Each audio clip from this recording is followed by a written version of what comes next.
¿Podemos seguir?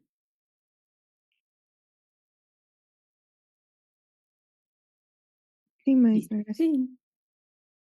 Ok, entonces, ahorita vamos a ver una definición que es el límite de la varianza. Y de alguna forma, me quedo aquí en este dibujito, porque estamos interesados en cuando n tiende a infinito, cómo se comporta esa varianza, pero más allá de cómo se comporta, si es grande o pequeña, la siguiente definición nos vamos a enfocar en cuál es el límite de esa varianza, si esa varianza se estabiliza, digamos, en algún punto en el tiempo, cuando ya ese, bueno, no es tiempo, ¿no? Es en algún punto de las n muestras, cuando n ya es muy grande. Entonces, la definición nos dice lo siguiente. Sea K una sucesión de constantes, el límite cuando n tiende a infinito de Kn por la varianza de Wn es igual a t, que debe ser menor a infinito.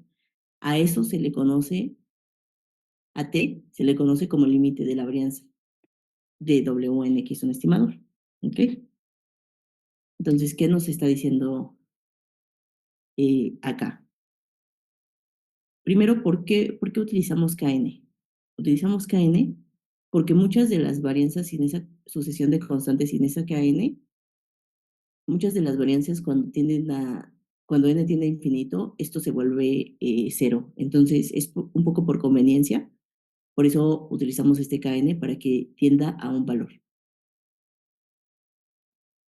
Ahora, ¿qué nos está diciendo en palabras sencillas? Que, eh, que esperamos o lo que nos interesa es que ese límite exista y sea menor que infinito, o sea, que la varianza sea fija dependiendo de este Kn, pero sí nos interesa de alguna forma que esta varianza sea lo más chiquita posible y ajustada por un Kn que sea un valor fijo. ¿Ok? Entonces, esto de acá, este t, lo vamos a llamar límite de la varianza.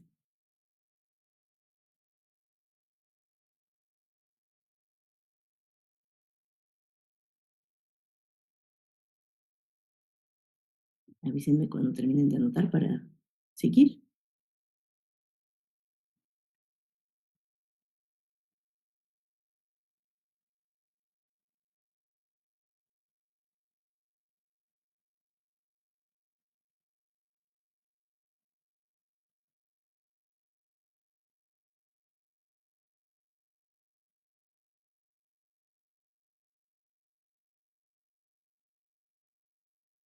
Listo. Ok, perfecto.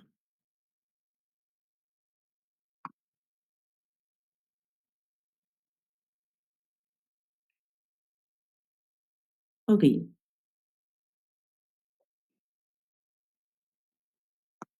no se cambió, ¿verdad? Ya. Ahora, la siguiente definición es varianza asintótica. ¿Qué significa la varianza asintótica? Bueno, si tenemos eh, un, un estimador y vemos la diferencia contra el valor real, de alguna forma eso va a tender a una normal cerca de sigma cuadrada. Eso cuando n es muy, muy grande, ¿no?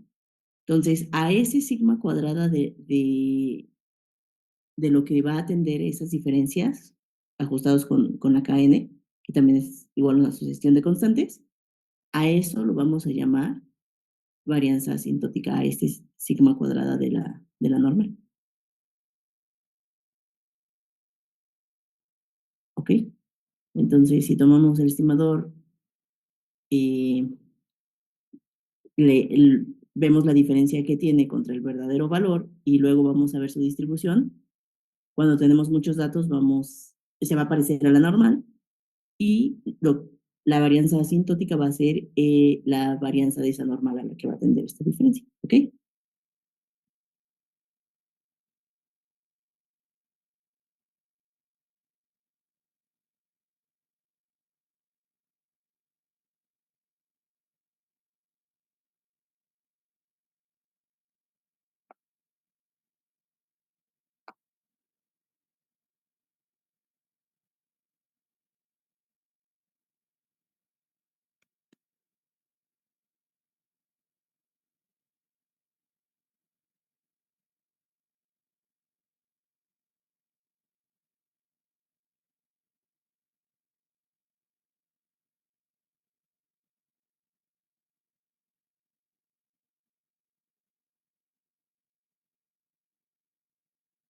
Igual avísenme cuando termine para irse, para seguir.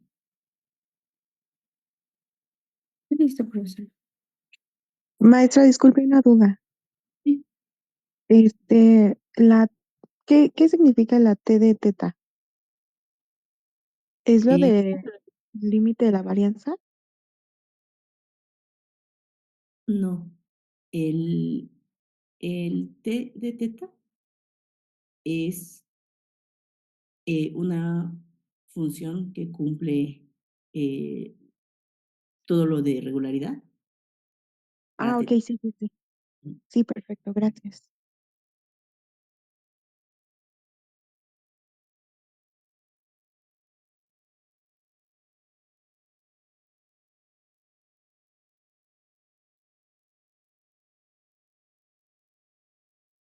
Ok, acá son unos ejemplos de varianzas asíntotras de diferentes estimadores también. Em, entonces, la media y la mediana, esto se las traje acá porque las vamos a utilizar más al frente para poderlas comparar, pero em, aquí la varianza asintótica, por ejemplo, para la media, si los datos siguen una distribución normal, es sigma cuadrada entre n. Para la mediana es lo de la media multiplicado por pi medios. Entonces, aquí, solo para que vayan sintiendo un poquito, parece que la varianza asintótica, bueno, no parece, la varianza asintótica de la mediana es más grande que la de la media. Entonces, en este caso, como que intuitivamente decimos, preferimos la media porque la varianza asintótica es menor si nos estamos fijando para la varianza asintótica. Pero puede haber otro caso como la doble exponencial, en donde la media tenga una varianza asintótica mayor que la mediana, por ejemplo. ¿Okay? Estos los vamos a utilizar más adelante para el estimador de Hubble, pero creo que aquí ya nos va dando como una idea de cómo pueden ser las varianzas asintóticas de diferentes estimadores. Y esto lo quería traer antes de la siguiente definición, porque en la siguiente definición vamos a buscar un estimador asintóticamente eficiente. ¿Y qué quiere decir eso? Eficiencia, pues es de alguna forma el que tenga como que la varianza más pequeña. ¿Ok? Avísenme si puedo seguir.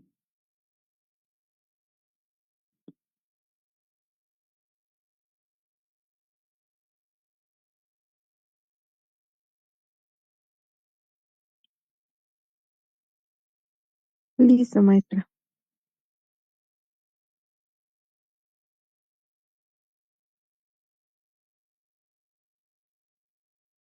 Ok, entonces la siguiente definición es eh, cuando un estimador es asintóticamente eficiente, y esto va a pasar si para un parámetro t de teta, eh, acá tenemos al estimador menos t de teta multiplicado por la raíz de n, esto tiende a una normal, 0, y ese sigma cuadrada del que hablábamos en la definición anterior, que era la varianza asintótica, se vuelve la cota de Cramer-Routh.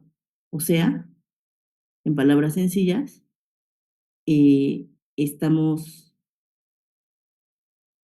teniendo el estimador con la menor varianza posible que cualquier estimador podría tener.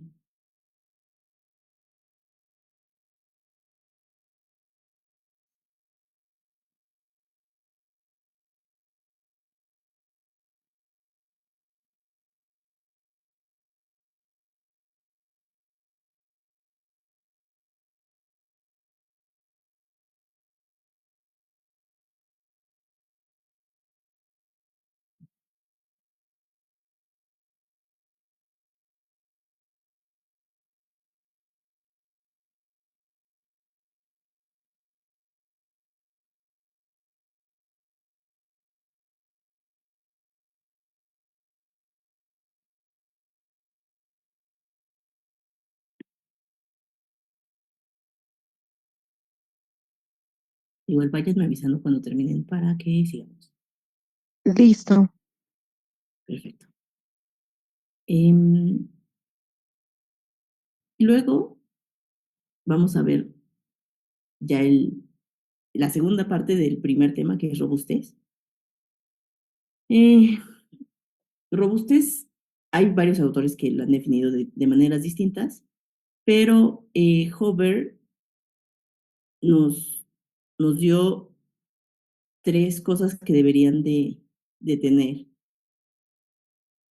Entonces, de alguna forma, bueno, vamos. La primera dice, debería de tener una buena, óptima eficiencia en el modelo asumido.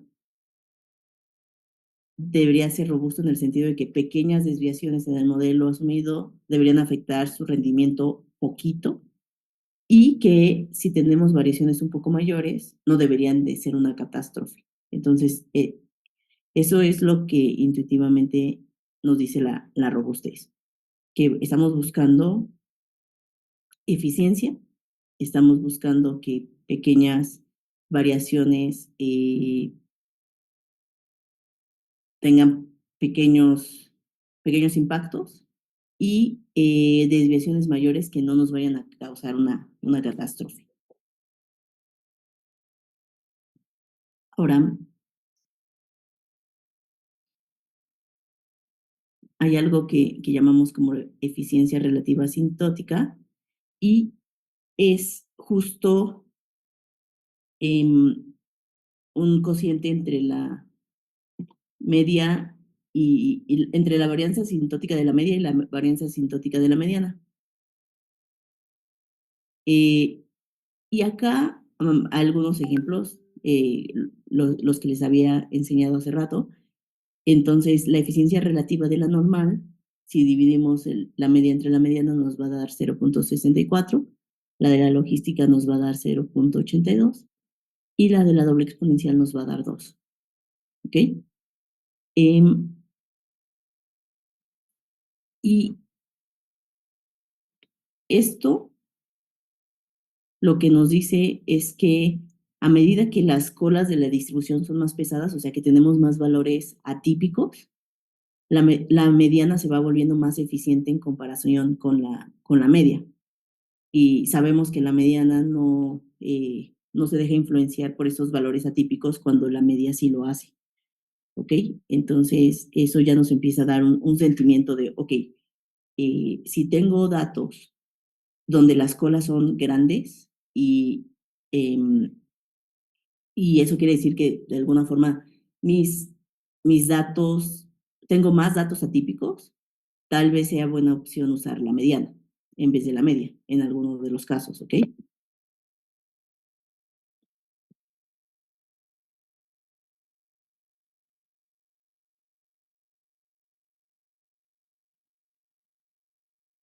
Igual avísenme para pasar a la siguiente.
Listo, maestra. Perfecto. Entonces, los estimadores, los M-estimadores son una clase de estimadores que se obtienen cuando minimizamos alguna función de error. Siguiendo en la línea de la media y la mediana, eh, cuando encontramos la media, estamos minimizando la suma de eh, los cuadrados de las diferencias entre cada x y con la media. Y con la mediana, lo que hacemos es minimizar la suma de los valores absolutos. Hover lo que está proponiendo es un M estimador que eh, es un es una una mezcla, perdón, entre utilizar la media y utilizar la mediana. Y la idea que tuvo Hover, y de hecho esto, ahorita les voy a platicar algo más, pero esto también se usa como inspiración para otros casos de uso en el día a día del trabajo, pero la idea que tuvo es, ok, vamos a tratar de manera equilibrada la función de error que queremos minimizar. Entonces, sí, por un lado me interesa la suma de los cuadrados de las diferencias como con la mediana, pero por el otro también me interesan los valores absolutos. Y lo que hizo Hover fue, ok, vamos a mantener la sumatoria y una diferencia eh, con alguna función phi, oh, y entonces la va a dividir en dos. La va a dividir con un k que nosotros vamos a definir. Y si X es menor o igual a, a ese K, vamos a utilizar la idea de los valores absolutos, la idea de la suma de los cuadrados. Y si X es mayor que ese K, entonces vamos a usar la idea de los valores absolutos. Es decir, nosotros vamos a decir que tanto, o sea, esto es una mezcla entre media y mediana, por decirlo, de alguna forma, y nosotros vamos a decir con ese K que nosotros vamos a definir, qué tanto queremos que el estimador se parezca o a la media o a la mediana. Si K es pequeño, se va a parecer cada vez más, se va a parecer muchísimo a la media, y si K es grande, se va a parecer muchísimo a la mediana. Ahorita vamos a ver un ejemplo.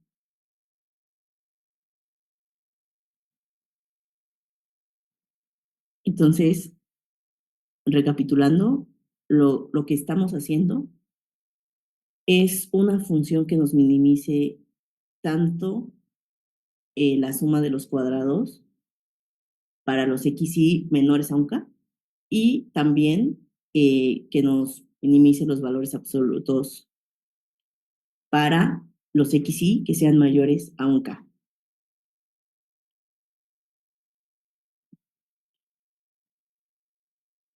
Ahora, si quieren, avísenme cuando terminen de tomar nota.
Lista, maestra.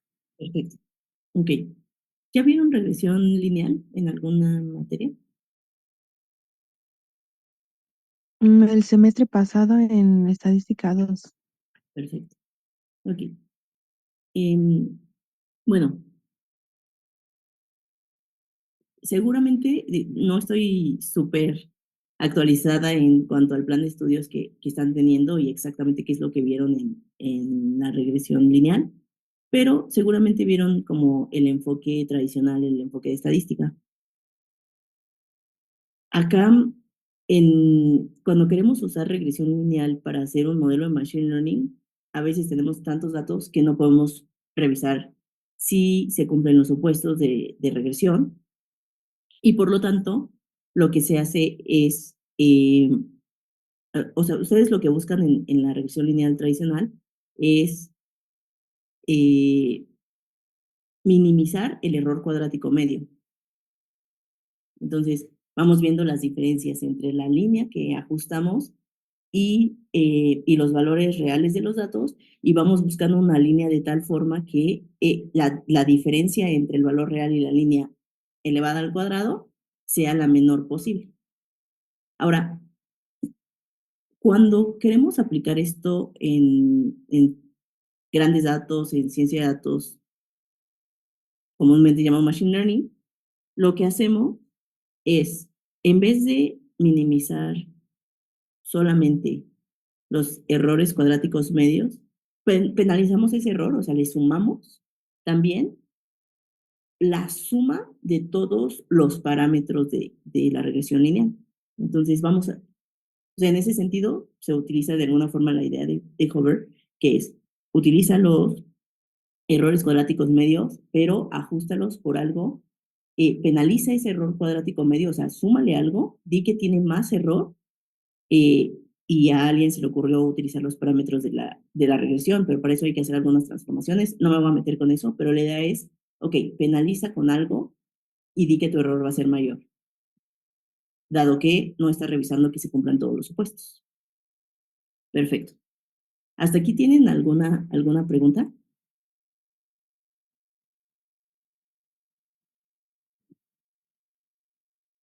Ok. Entonces, primero vino Lazo y nos dijo, ok, se me ocurre penalizar con el parámetro de la regresión y muy parecido a lo que usamos con media y mediana, nos dijo, vamos a utilizar el valor absoluto y vamos a ir sumando el valor absoluto de los parámetros. Y luego llegó Rich y nos dijo, ok, pero también lo podríamos penalizar en vez del valor absoluto con el parámetro elevado al cuadrado. Entonces, es muy parecido con este estimador de Hover, como el concepto ya que se aplica después. Y después llegó alguien y dijo, ok, los dos tienen buenas ideas y creo que las dos cosas nos pudieran funcionar. Y creó algo que se llama ElasticNet, que utiliza tanto lo de Lazo como lo del Rich y hace más o menos esto. Dice, si no dice tal cual, si mis X sí son menores a tanto y si mis X sí son mayores a tanto, lo voy a hacer, sino dice, los voy a hacer una media ponderada. Entonces, tú defines qué porcentaje quieres que se esté ajustando el error con Lazo y qué porcentaje quieres que se esté ajustando con Rich. Y les conté toda esta historia porque para mí lo más importante de Hover es eso, es cómo nos abre la mente para ir pensando nuevas ideas en el futuro y poder utilizar varias cosas de alguna forma al mismo tiempo.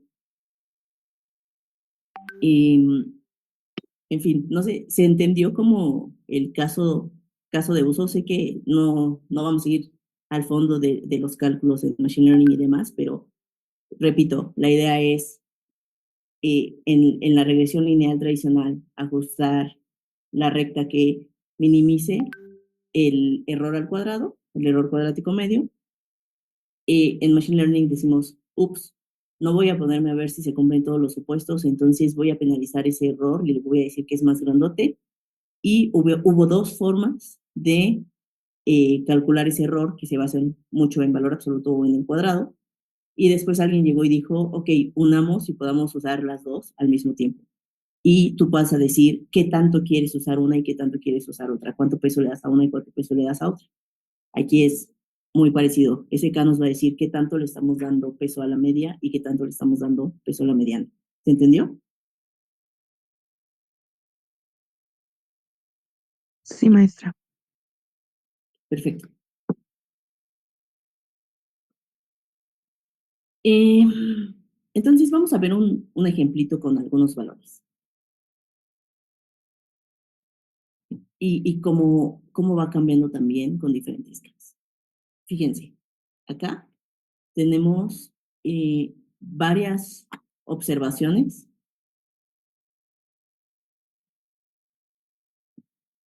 y si se fijan, las primeras prácticamente todas son negativas, excepto esta, pero prácticamente todas son negativas. Entonces, si me las imagino en una recta, van a estar del lado negativo. Ahora, esta es la única positiva, pero es positiva y pequeñita. Y después, a propósito, acá en el ejemplo nos ponen tres valores más grandes y positivos. Si obtenemos la media de estos datos, nos va a dar 1.33. ¿Por qué? Porque va a estar muy influenciada con estos valores atípicos grandotes, ¿no? Aunque la mayoría de los datos sean negativos y pequeños. Y si se fijan, ese 1.33 no se parece ni a los grandotes de alguna forma, ni a los chiquitos. Ahora, si calculamos la mediana pues va a ordenar los datos y nos va a dar el que nos separe los datos en dos grupos del mismo tamaño. Y entonces la mediana nos va a decir que es menos 0.21. Y ese menos 0.21 parece que sí se parece más a los valores de este lado, ¿no?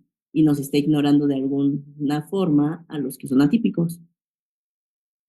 Entonces, ahora lo que vamos a hacer es, eh, ya está calculado, pero ver cómo la estimación de Hover, como cuando K va cambiando, nos va cambiando esa estimación. Entonces acá es el mismo conjunto de datos.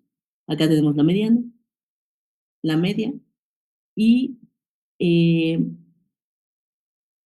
cuando K es pequeño, se va a parecer a, a la mediana. Cuando K es grande, se va a parecer a la media. Entonces aquí nosotros, eh, si definimos un K y decimos qué tanto queremos darle peso a la media o a la mediana, vamos a poder, digamos que, ponderar ambas cosas. ¿Ok?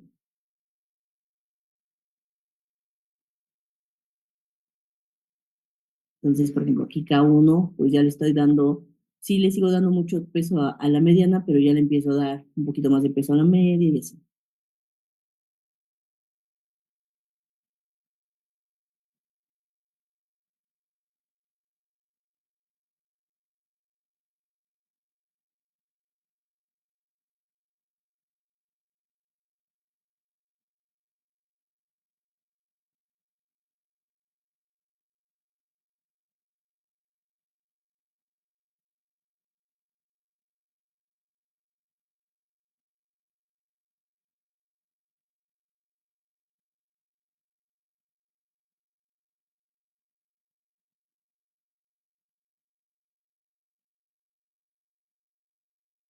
Ahora, tarea para la próxima clase, pueden investigar usos del estimador de Hover.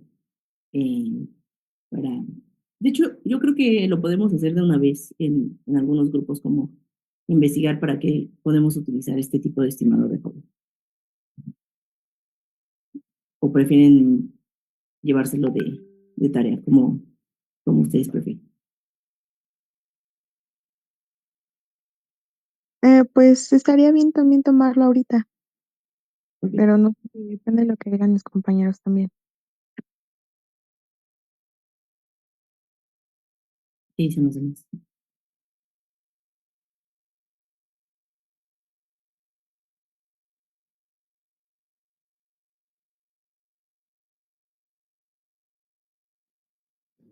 O tal vez llevarnos la tarea y ya comentarlo. La siguiente clase. Ujú. Sí, yo digo Sí, mejor. ¿por qué no podemos llevarnos la de tarea y la siguiente clase podemos hacer los grupos? Bueno, Ok. igual comentarlo, ¿no? No sé. Sí, está muy bien. Creo que acabamos la clase muy rápido, más rápido de lo que yo esperaba. ¿Tienen dudas sobre lo que vimos hoy? Son varios temas, porque vimos eficiencia, vimos definiciones, tres definiciones sobre eficiencia y después nos fuimos a estimador de Hoover.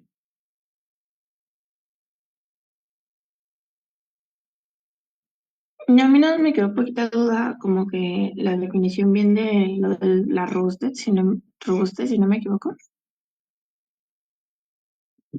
De la, O había mencionado algo así, a ver, permítanme. ¿De qué, perdón? Es que creo que en una diapositiva, pues algo acerca de no se llama algo, ajá, robustez. Ah, robustez. Robustez, eh, lo que nos dice robustez es que tenemos que tener una óptima eficiencia. O sea, que vamos, eh, que nuestro estimador va a ser asintóticamente eficiente. Eso es la robustez.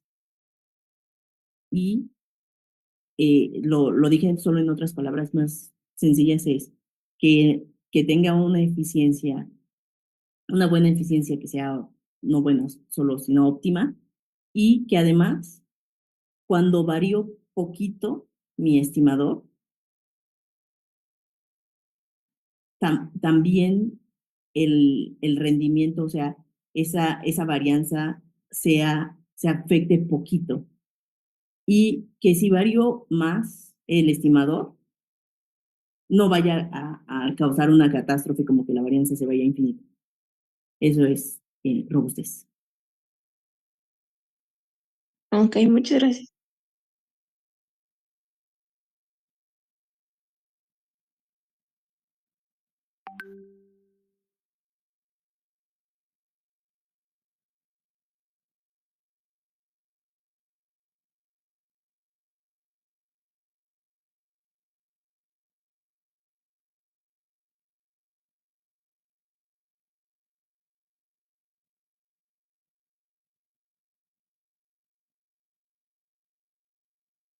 Ok, entonces lo dejamos de tarea y la siguiente clase empezamos haciendo una dinámica de grupos para que discutan entre ustedes qué uso se le puede dar al estimador de Hoover. ¿Ok?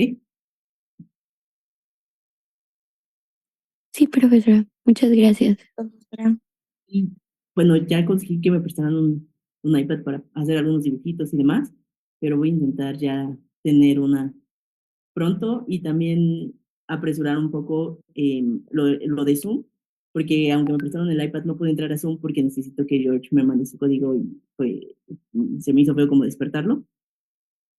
O bueno, no sé si está dormido, no sé, pero creo que es temprano como para pedirle el código, entonces hoy no pude entrar en el iPad, por eso agregué los dibujitos, pero voy a intentar hacerlo para que sea más como un pizarrón y también ustedes se sientan más cómodos, que vayamos haciéndolo juntos y a un ritmo tal vez un poquito más despacio. ¿Ok? Ok, Lo hubiera maestra, muchas despertado, gracias. maestra. Vale. Maestra. ¿Qué pasó? No, ¿Alguien? no, no.